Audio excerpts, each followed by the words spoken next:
గాయత్రీదేవి మహిమ గురించి ఒక చిన్న కథ. గాయత్రీదేవి అనుగ్రహం. జ్ఞానాన్ని ప్రసాదించిన గాయత్రీదేవి. ఒకానొకప్పుడు ఒక గ్రామంలో రాఘవ్ అనే యువకుడు ఉండేవాడు. అతను చాలా తెలివైనవాడు కాదు, కాని ఎంతో కష్టపడి చదువుకునేవాడు. ఎంత కష్టపడినా చదువులో వెనుకబడిపోవడం వల్ల అతని స్నేహితులు అతని ఎగతాళి చేసేవారు. గురువులు కూడా అతనిపై నిరాశతో ఉండేవారు. రాఘవ్ తన పరిస్థితి చూసి చాలా బాధపడేవాడు. ఒకరోజు రాఘవ్ నిరాశగా కూర్చుని ఉండగా అతని తాతయ్య చూశారు. ఏమైంది నాయనా, ఎందుకింత బాధపడుతున్నావు అని అడిగారు.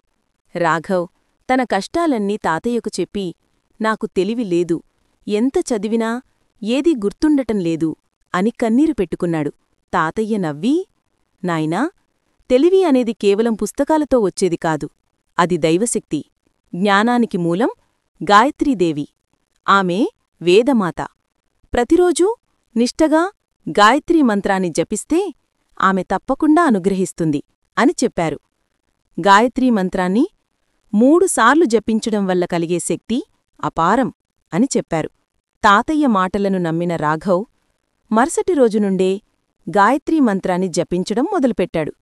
అతను సూర్యోదయం ముందు లేచి స్నానం చేసి శుభ్రమైన మనసుతో మంత్రాన్ని జపించేవాడు. రోజులు గడిచే కొద్దీ రాఘవ్లో మార్పు రావడం మొదలయింది. మొదట చిన్న విషయాలు గుర్తుండడం మొదలయ్యాయి. ఆ తర్వాత క్లిష్టమైన విషయాలు కూడా సులభంగా అర్థం కావడం మొదలుపెట్టింది. అతని మనస్సు ప్రశాంతంగా ఏకాగ్రతతో ఉండేది. అతని జ్ఞాపకశక్తి అద్భుతంగా పెరిగింది. రాఘవ్ చదువులో గణనీయమైన పురోగతిని సాధించాడు. చివరగా అతను తరగతిలో మొదటి స్థానంలో నిలిచాడు. అతని ఉపాధ్యాయులు, స్నేహితులు ఆశ్చర్యపోయారు. రాఘవ్ నవ్వి, ఇది నా కష్టం మాత్రమే కాదు, గాయత్రీదేవి అనుగ్రహం అని చెప్పాడు.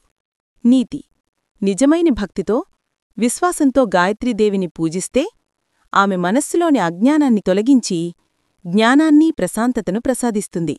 గాయత్రీ మంత్రం కేవలం ఒక మంత్రం కాదు, అది మన ఆత్మను ప్రకాశవంతం చేసే ఒక శక్తి.